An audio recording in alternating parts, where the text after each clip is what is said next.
Welcome back to Wartime Stories. Tonight, we step away from the battlefields of recent conflicts and into something far older, yet disturbingly present. The date is circa 1184 BC. The place, the walls of Troy.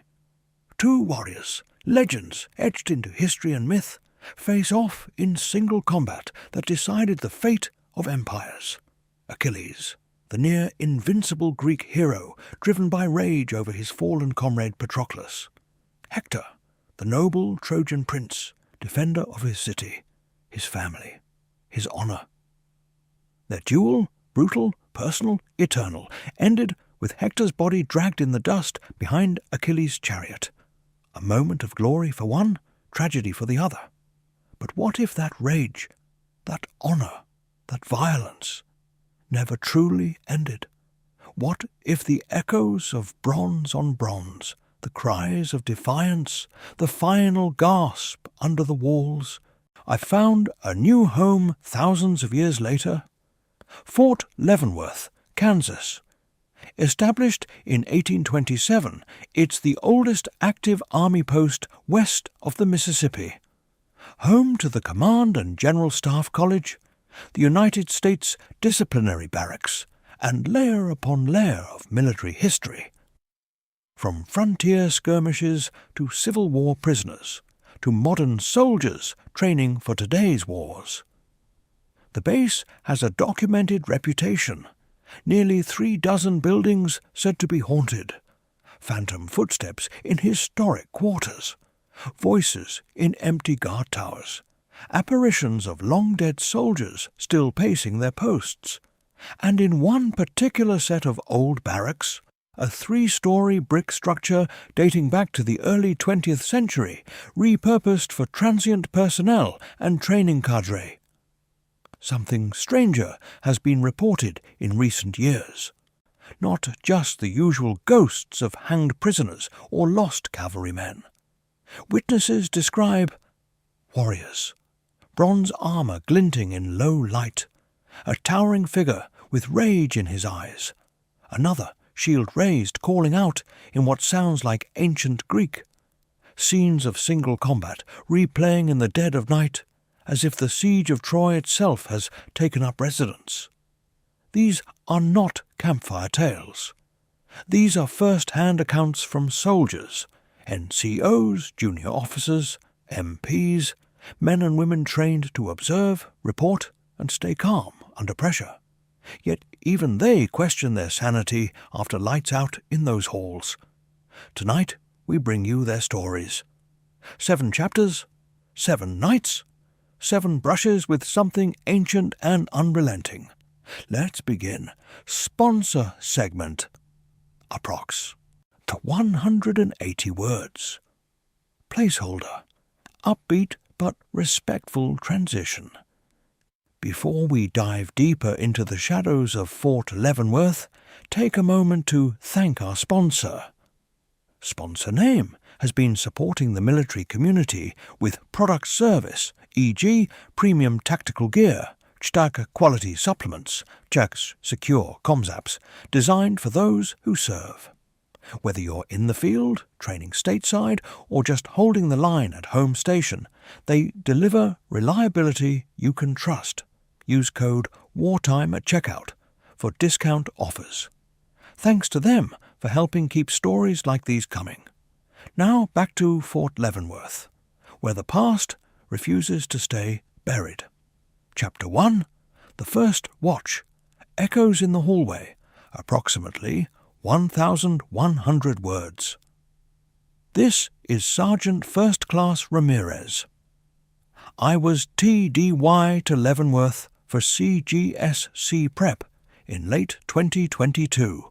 I got billeted in Building 456, old brick barracks near the riverside, used for visiting instructors and short-term personnel.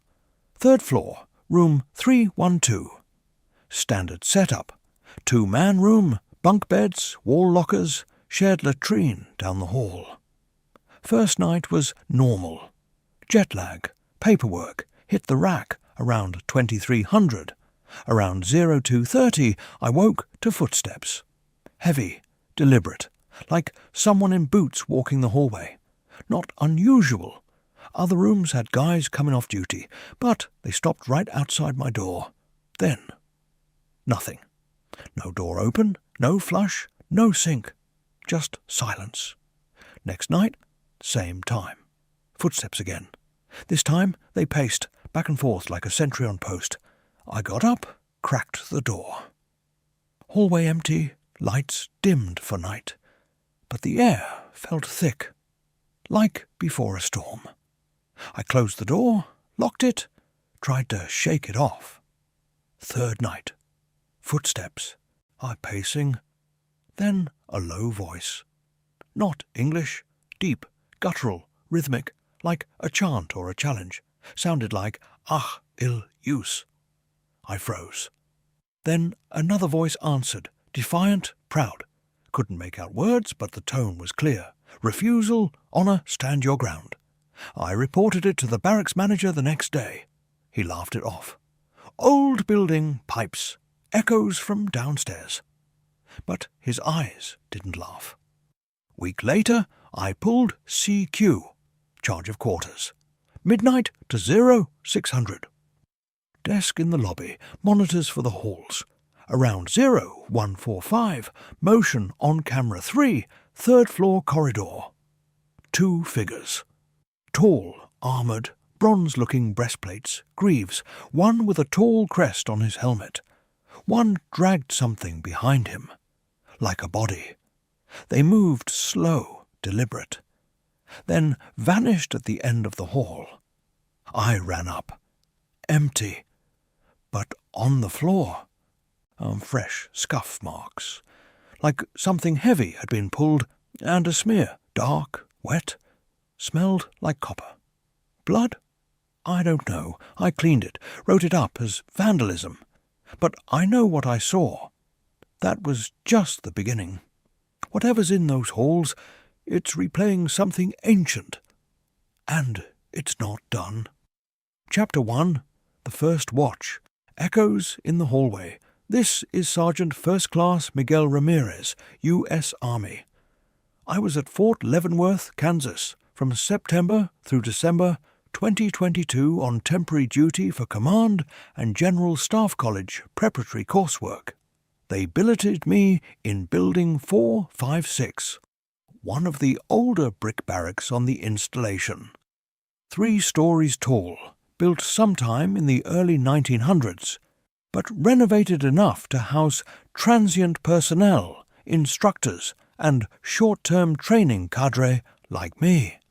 My room was 312 on the top floor, standard 2-man setup, metal bunk beds, wall lockers, small desk, window overlooking the Missouri River bluffs in the distance. Nothing fancy, but functional.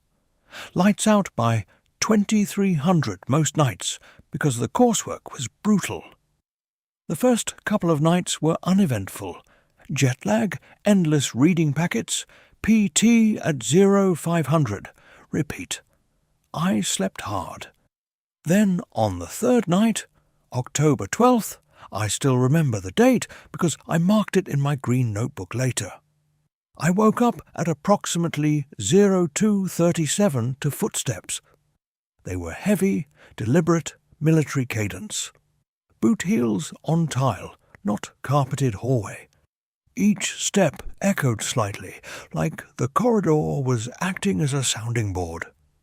I lay there listening, thinking it was another soldier coming off CQ or heading to the latrine. The pacing stopped directly outside my door. No knock. No handle turning. Just stopped. 10, maybe 15 seconds of dead silence. Then the footsteps resumed, moving away toward the stairwell at the far end. I told myself it was normal bass noise. Old buildings settle, pipes expand, whatever. Rolled over, went back to sleep. The next night, same window. 0235 on the dot. Footsteps again. This time, they didn't just pass. They paced, 10 steps one way, 10 steps back, right outside my door.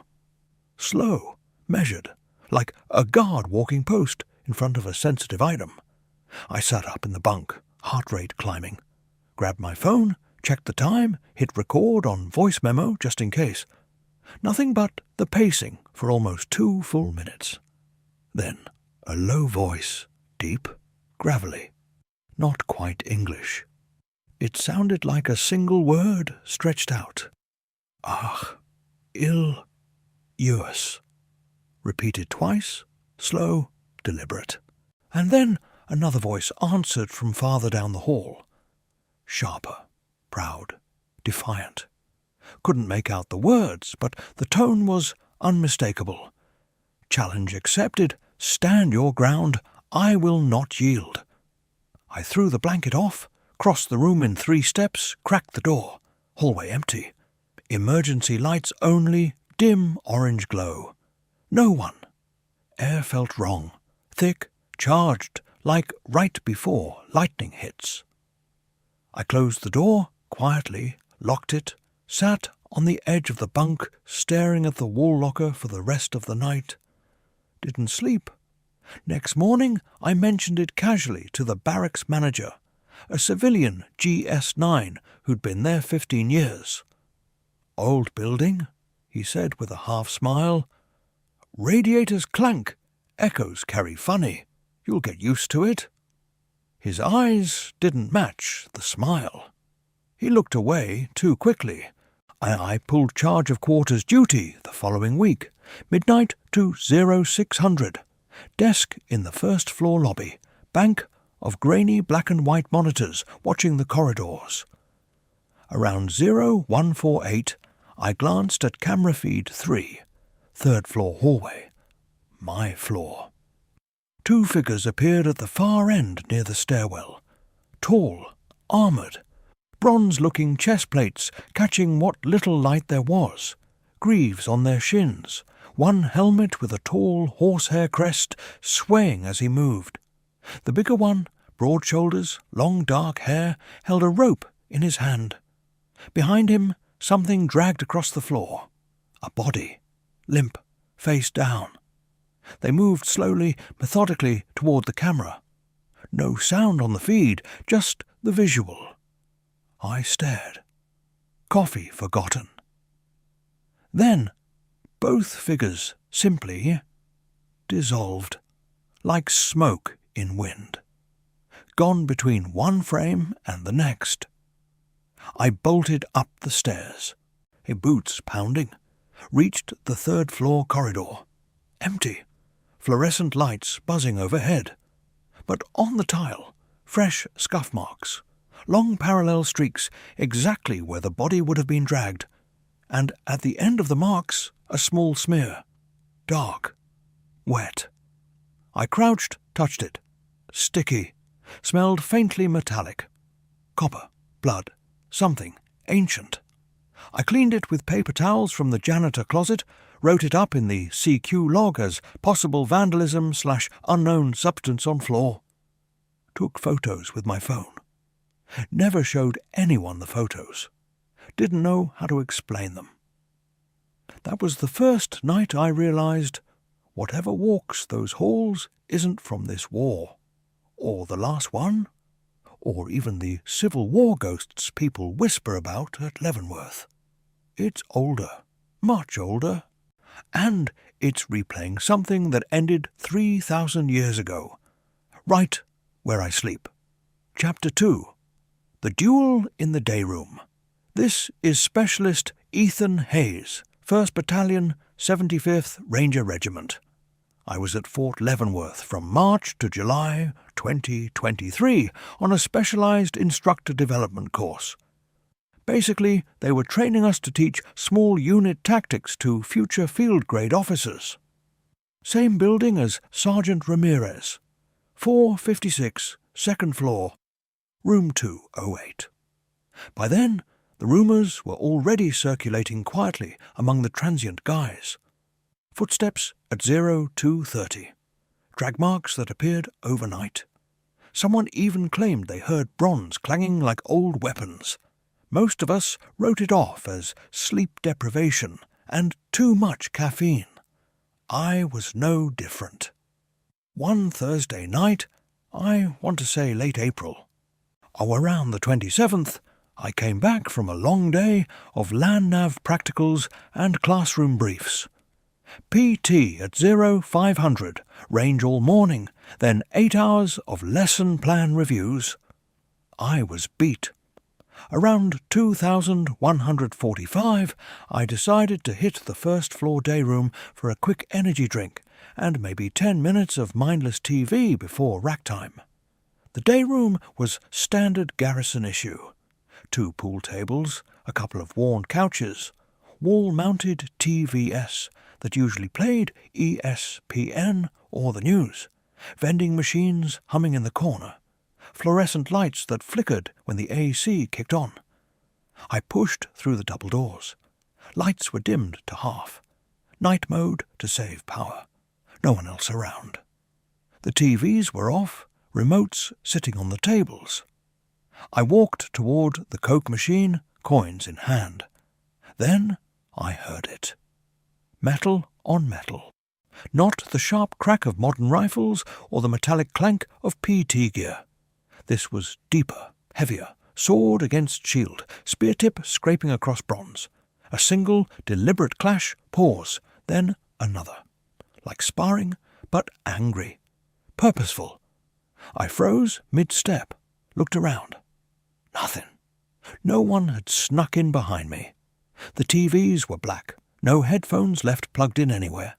Just the vending machine hum and the low buzz of the lights. Then the shadows in the far corner, near the second pool table, started to move. 2 figures. Not solid, not like a person standing there, but clear enough that my brain locked onto every detail. One was massive. Broad shoulders, long dark hair flowing under a crested helmet, bronze cuirass gleaming even in the dim light, greaves strapped to his calves. He held a long spear in his right hand, or round shield in the left.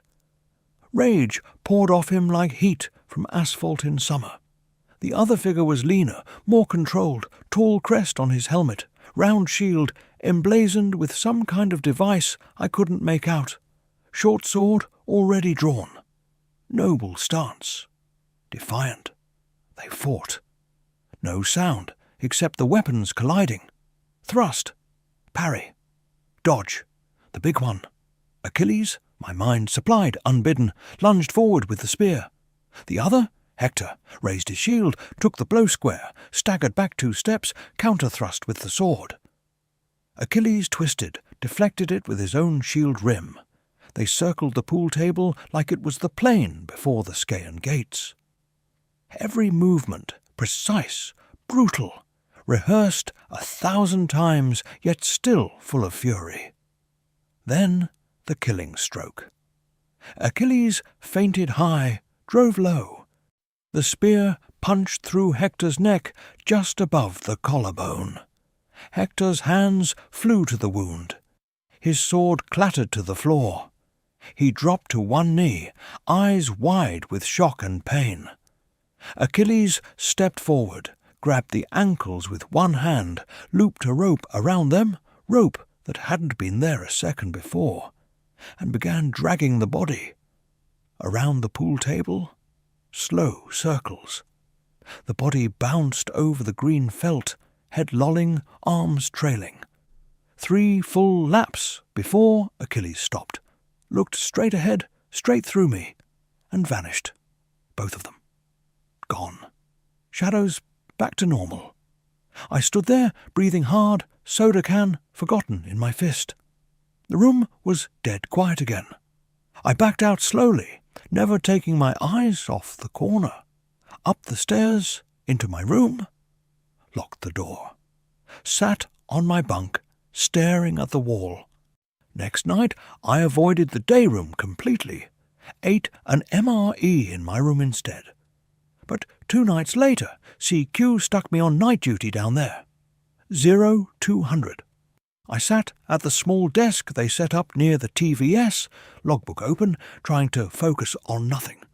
Around 0210, the shadows stirred again. Same figures, same fight, same killing blow, same dragging. This time, when Hector fell, his head turned. His eyes, dark, clear, impossibly alive, locked onto mine. Not rage, not fear. Something else. A plea? A warning? Like he was saying, see this. Remember this. Then they were gone. I didn't sleep for 3 days after that. And every time I walked past that day room afterward, I could still hear the faint echo of bronze on bronze. Chapter 3. The Crest in the Mirror. This is Captain Daniel Ellis, U.S. Army Infantry. I was assigned to Fort Leavenworth from January to June 2024 as part of a year group rotation through the Command and General Staff College.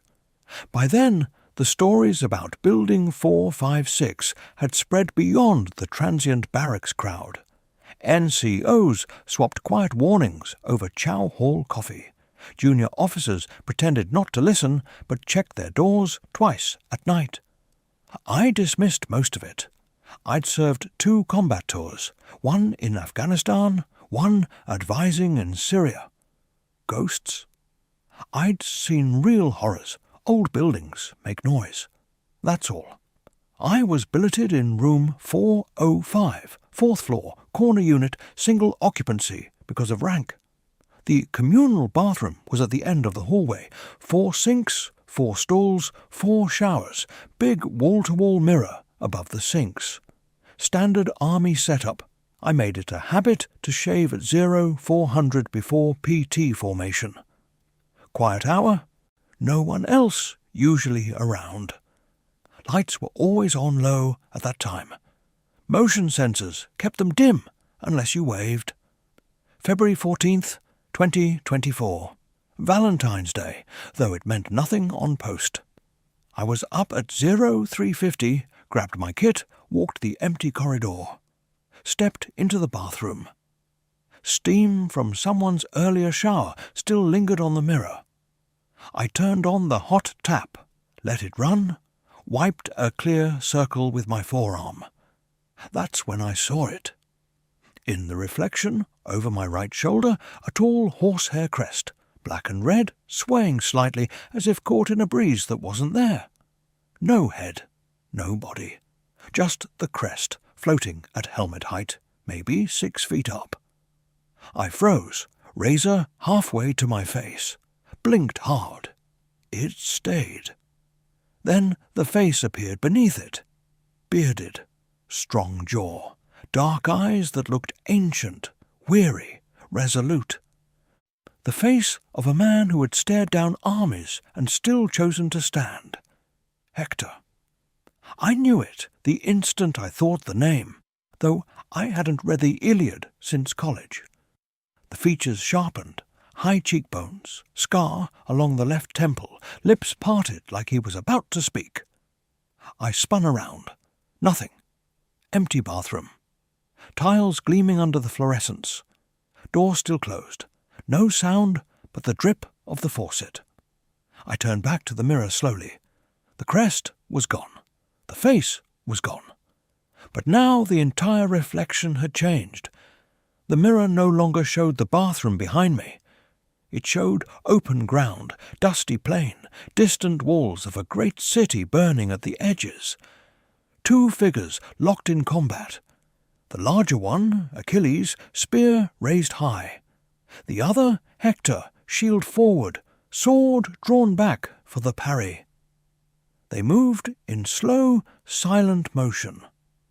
Thrust, block, feint, counter, every strike precise, every dodge desperate.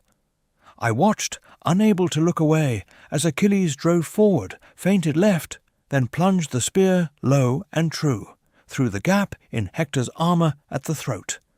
Hector's hands flew up. Blood, dark, vivid even in the reflection, sprayed across his chest plate. He dropped to his knees. Achilles stepped close, grabbed the ankles, looped rope, began dragging.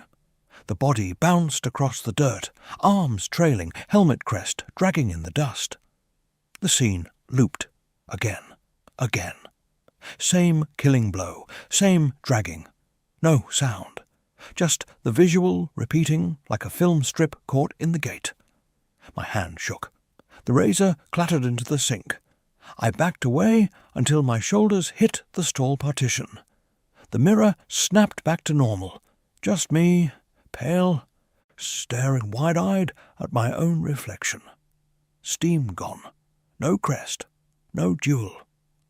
I left the bathroom without shaving, walked back to my room on autopilot, locked the door, sat on the bunk in the dark until reveille. Next morning I reported elevated stress levels to the battalion surgeon, got a profile for reduced PT intensity, nothing more. I didn't mention the mirror. How do you explain that without sounding like you're losing it? But the building reacted after that night. Doors started slamming on their own, not gentle closes, but hard enough to rattle frames. Footsteps followed me down the hallway when I was alone. Once, during a late-night study session in my room, I heard a single clear word whispered through the wall. Honor. Not English accent, not modern, something older, heavier. I MPS, got anonymous calls from the barracks phone. Armed intruder in period armour on the 4th floor. Every time they swept, nothing. No prints. No forced entry. Just the same quiet building. I started shaving in my room with an electric razor after that. Avoided mirrors at 0400, but I still feel it sometimes. That gaze from the reflection. Watching, waiting. As if Hector himself is asking me something I don't want to answer. Chapter 4. The Dragged Path. This is Private First Class. Lynn Nguyen, U.S. Army. I arrived at Fort Leavenworth in early January 2025 for Advanced Individual Training Follow-On. Basically a holdover slot while my unit sorted out follow-on orders to Korea. They stuck me in Building 456, first floor, Room 112. Lowest enlisted rank. So I got the short end of the stick. Shared room with a rotating cast of other transients. Thin mattress, locker that never quite closed right. I didn't mind. I was just happy to be out of basic and AIT, even if it meant garrison life for a few months. The rumours were already thick by then.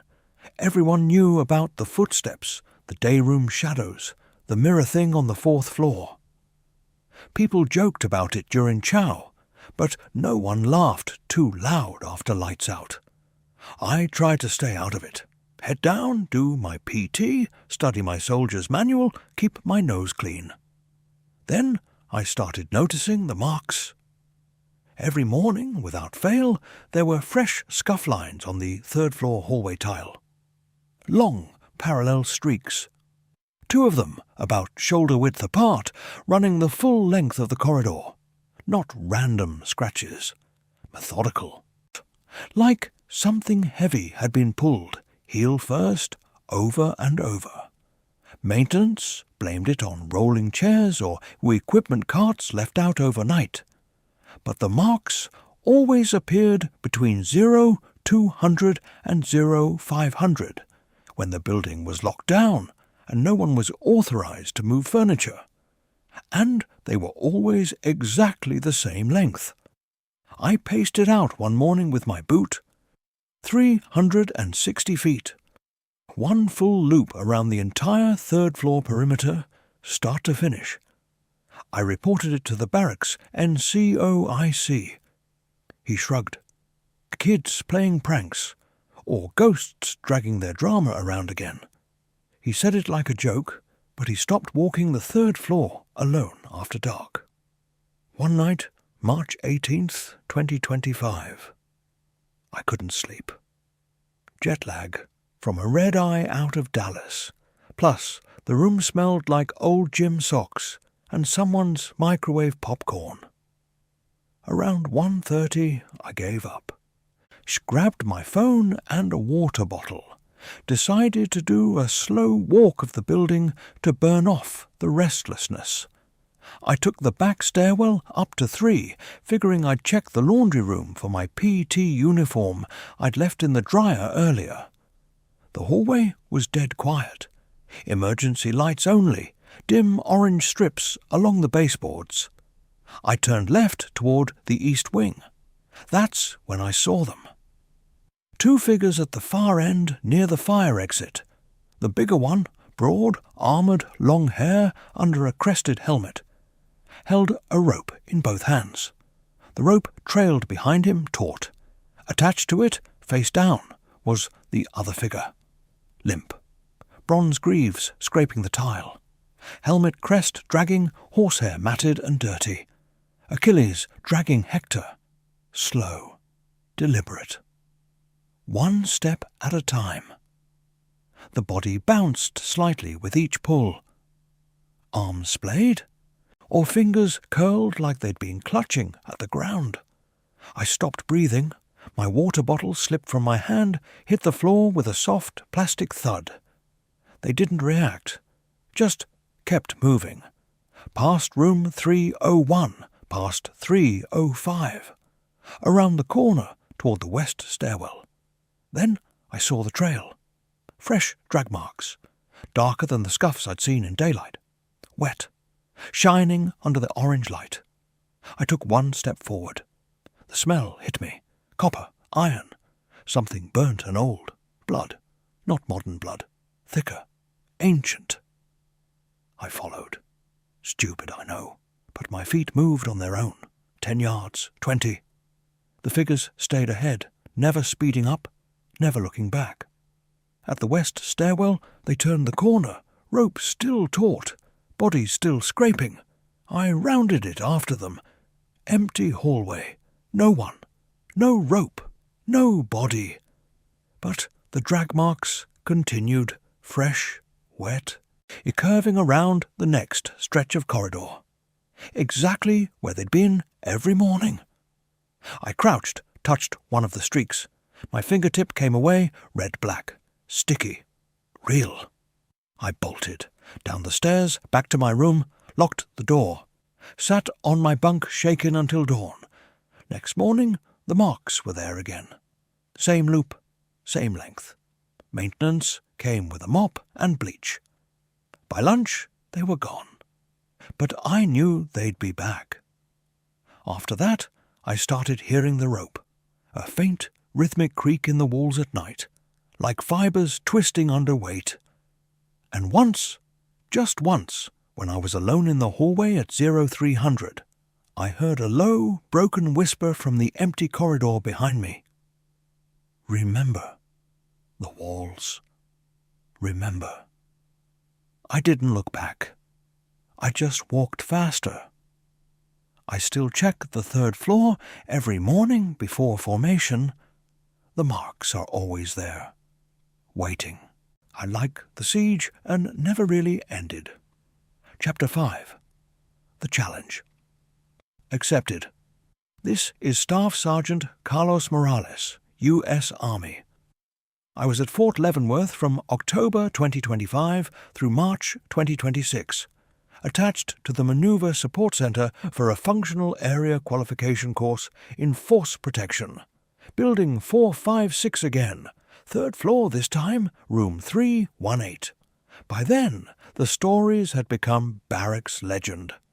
Everyone knew someone who knew someone who'd seen the armoured figures, heard the dragging, felt the cold spot in the hallway where the body supposedly passed. Most guys kept it quiet, especially the officers. You don't want seeing ghosts on your evals. But after 4 months in that place, I couldn't ignore it any more. I'd studied classics as an elective back at community college before enlisting. Homer, Virgil, the whole epic cycle. When the whispers started filtering through the walls at night, Achilles, Hestai, I recognized fragments of ancient Greek, not modern Greek, Attic The kind you read in textbooks. That made it worse. It wasn't random noise.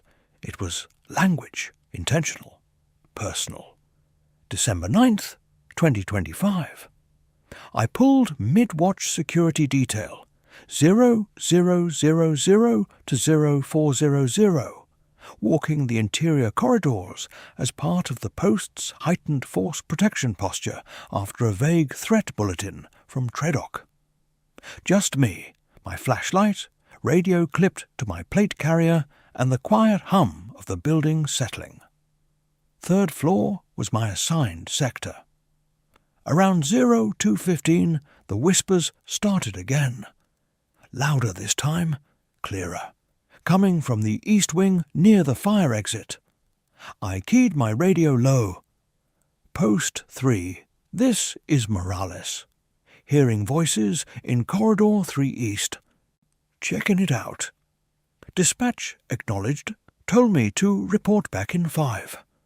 I moved down the hall slow, boots soft on tile. The emergency lights cast long shadows. At the corner, I stopped. The air dropped 10 degrees, sudden, like walking into a freezer.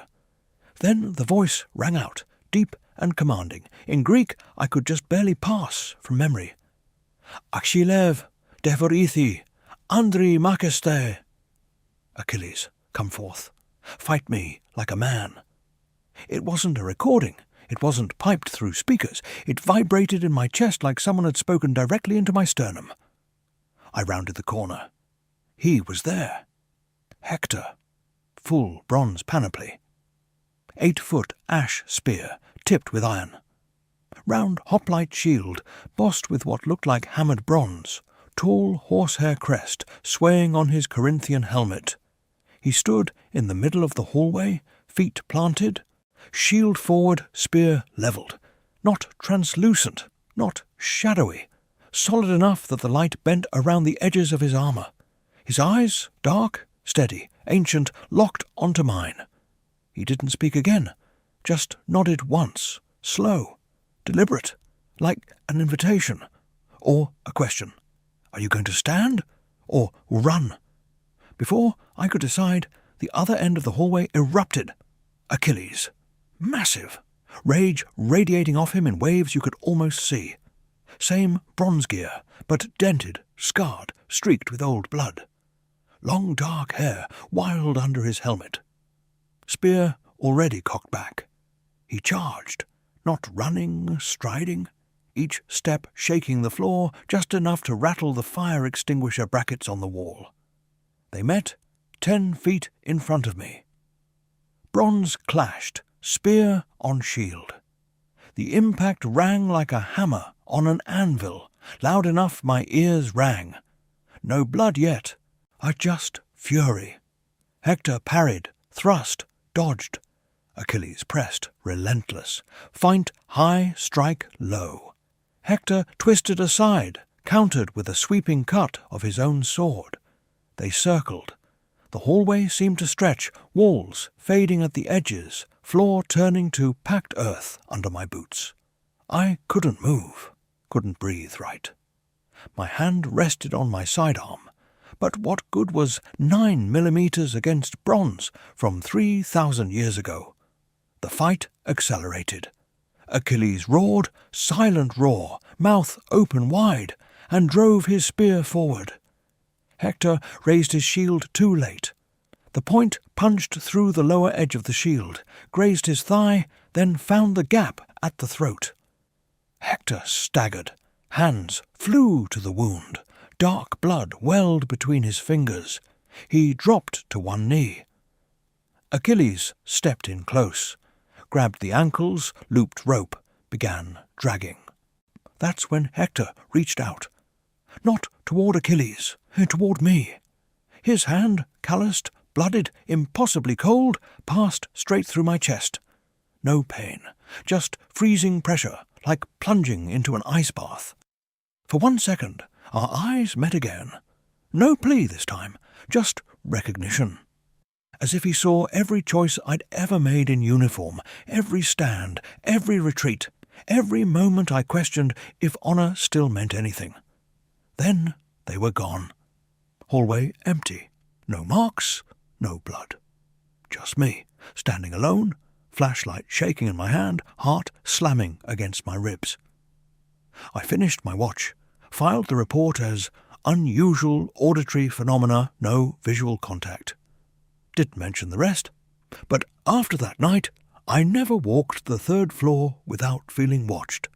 And sometimes, when the building is dead quiet, I still hear the challenge echo in my head. Come forth. Fight me like a man. I haven't answered yet, but I know the question's still open. Chapter 6. The Witnesses Multiply. This is a compilation of shorter, corroborating accounts from multiple soldiers stationed or transiting through Building 456 at Fort Leavenworth between late 2025 and early 2026. By this point, the phenomena had escalated beyond isolated incidents. What started as one man's footsteps and another's shadow duel had become a shared building-wide disturbance. No one was imagining it alone anymore. Specialist Kayla Torres, MP Detachment, January the 2026. I was pulling overnight desk duty in the lobby when the call came in at 0312. Room 407 reporting intruder in the hallway armed with spear. Caller sounded calm but urgent, like they'd seen it before. I grabbed my partner. We cleared the floor, weapon ready. Nothing. No prints, no forced entry, no sign of forced movement. But in the corridor outside, 407, fresh drag marks, same parallel scuffs everyone talks about. Wet at the edges. Smelled like old pennies. We photographed it, mopped it up. Caller, a warrant officer on TDY, just said, "It's him again, the one getting dragged." Didn't elaborate. We left him staring at the wall. Sergeant Jeremiah Cole, Logistics NCO, February the 2026. I was in my room on the second floor, studying for a promotion board when the locker door flew open on its own. Not a slam, a slow, deliberate creak, then bang all the way. Inside, my spare uniform was pushed aside, and something was leaning against the back wall. The glint of a spear tip. Bronze. 8 inches of leaf-shaped blade. Edges still sharp enough to shave with. I reached for it, hand passed right through, like grabbing fog. It vanished. 2 seconds later, the locker door eased shut by itself. I didn't tell anyone for a week. Thought I was cracking. And then I overheard 2 other guys in the chow hall describing the exact same thing. Spear tip, in their wall locker, gone when they blinked. Private First Class Jamal Reed, January 20-26. During morning PT on the grinder outside Building 456, we were doing formation runs. Halfway through the second lap, the cadence caller, me, heard it over my own count. A low chant coming from the third floor windows. Not English. Greek sounding. Troy! Pipto! Falls. Troy falls. Repeated like a broken record. Looked up. No one at the windows. But the whole platoon heard it. Drill sergeant stopped us cold. Asked who was messing with the speaker. No one owned up. We finished PT in silence. That afternoon, the windows on 3 were all fogged from the inside, even though heat was off, and it was 20 degrees outside. Lieutenant Sarah Patel, Company XO on rotation, March 2026. The barracks commander finally had enough. Ordered 24/7 interior lights and a chaplain blessing. Father Ramirez, Catholic chaplain, came in at 1900 one evening. Walked every floor with holy water, reciting prayers in Latin and English. Most of us stood in the hallways out of respect. Halfway through the third floor, the temperature plunged. Lights flickered, not brownout, full strobe. Doors started slamming in sequence, floor by floor, like someone running down the corridor, slamming each one as they passed. Father didn't flinch, kept going. But when he reached the east wing, where the drag marks always start, a single clear voice cut through the chaos, deep, angry. In Greek, O timau tous necrous, I do not honour the dead. Or maybe you do not honour the dead. Hard to tell. Father finished the blessing anyway. Activity didn't stop. It got worse. That night, the drag marks appeared on the first floor for the first time, looping the lobby perimeter. Corporal Marcus Hale, Signals Intel, February 2026. I set up a cheap motion-activated camera in the third-floor hallway one weekend when most guys were out. Left it running Friday night to Sunday morning. Reviewed the footage Monday. From 0217 to 0342, clear as day. 2 armoured figures appear at frame left. Achilles drags Hector in a perfect circle around the corridor. Body scrapes tile. Crest drags. No audio distortion. But the built-in mic picked up faint bronze clanging and one guttural shout at the end. When they reach the starting point, they fade out. Marks on the floor match exactly where the body was pulled. I showed it to 3 other guys. We deleted it the next day. Didn't want it traced back. Didn't want anyone thinking we were losing our minds. The building wasn't just haunted anymore. It was staging something. And more of us were in the audience every night. Chapter 7. The Final Night, the Endless Siege. This is First Lieutenant Ji-Hoon Kim, U.S. Army. I arrived at Fort Leavenworth in November 2025 for the Infantry Officer Advanced Course and was billeted in Building 456, Room 402 on the 4th floor. By spring 2026, the entire installation knew something was wrong with that barracks. Not just rumours anymore, documented incidents. I closed-door briefings with the garrison commander. Even a quiet push from the chaplain's office for voluntary counselling. Most of us kept our heads down and counted days until PCS or graduation. I was due to leave on permanent change of station April 15th, 2026. My final night in the building was April 14th. I had already packed most of my gear. Wall lockers empty, duffel bags lined up by the door. I stayed up late finishing out-processing paperwork and writing thank-you notes to the cadre. Around 20:33, I turned off the overhead light, left the desk lamp on low, and sat on the bunk reviewing my notes from the day. The building was quieter than usual. Fewer transients. Many rooms already vacated for the summer training cycle. At 0047, the temperature dropped. Not gradual, instant. Like someone opened a freezer door in the room. My breath fogged. I stood up, checked the thermostat, set to 68, reading 52 and falling. Then the whispers started. Not from the walls this time, from everywhere. Multiple voices overlapping, low and urgent. In ancient Greek I couldn't fully translate, but recognized from months of hearing the same fragments. Troy, Pipto, Achilles, time. Troy falls, Achilles, honour. I grabbed my phone, hit record. The voices grew louder, layered like a chorus of soldiers on a march. Then the hallway outside my door erupted in sound, not footsteps, not dragging. Full battle.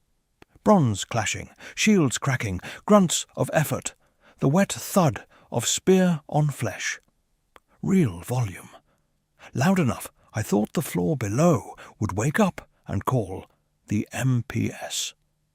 I opened the door. The corridor had changed. The walls were gone. Or, rather, they had become something else. A dusty plain stretching under a bronze sky, distant city walls tall and scarred, smoke rising from the battlements. The Scaean gates, the Scamander plain, right there in the third-floor hallway of Building 456, and in the centre the duel. Achilles and Hector. Not shadows, not flickers. Full, living colour. Achilles, towering rage contorted across his face, spear dripping red. Hector, proud, shield splintered but still raised, sword arm steady. They fought with everything, speed, fury, desperation. Every thrust rang like metal on metal in a forge. Every parry sent sparks flying. The floor beneath them was no longer tile, packed earth, churned with chariot tracks and old blood. I stood in the doorway, frozen. Other doors cracked open along the hall. Faces appeared, wide-eyed soldiers in PTs and ACUs, some with phones out recording, others just staring. No one spoke. We all watched the same impossible scene. Achilles fainted, Hector overcommitted. The spear drove home, throat clean through. Hector's eyes widened, hands clutched the shaft. He fell backward, knees buckling.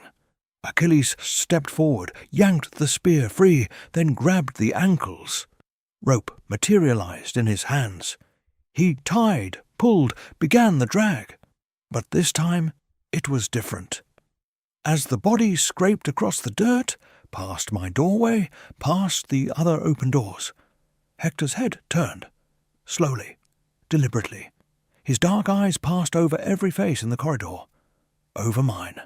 No rage left, no defiance, just a deep, ancient sorrow, and something like recognition. His lips moved. No sound at first. Then the whisper carried. It's clear as if he spoke directly into my ear. Honour the dead, or join them. The words weren't in Greek. Plain English.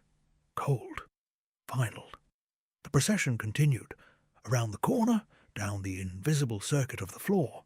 One full loop, then another. On the third circuit, the scene began to fade. Plain receding, walls reforming, bronze sky dissolving back into fluorescent emergency lights. The clashing stopped. The whispers died. The temperature climbed. By the time the loop completed, the hallway was just hallway again, scuff marks fresh on the tile. A single smear of dark red near my door that vanished when I blinked. No one spoke for a long minute. Then doors closed quietly. Phones lowered. We all went back inside. No one called the MPS. What would we say? I didn't sleep. At 0500, I finished packing, slung my bags, yet walked out of Building 456 for the last time. The drag marks were already there on the third-floor landing as I passed, still wet. I left Fort Leavenworth that afternoon, but I carry it with me. Every quiet night in a new barracks, every long watch, I wait for the challenge, for the whisper, for the moment when the siege decides whether I've honoured the dead enough, or whether it's time to join the circle.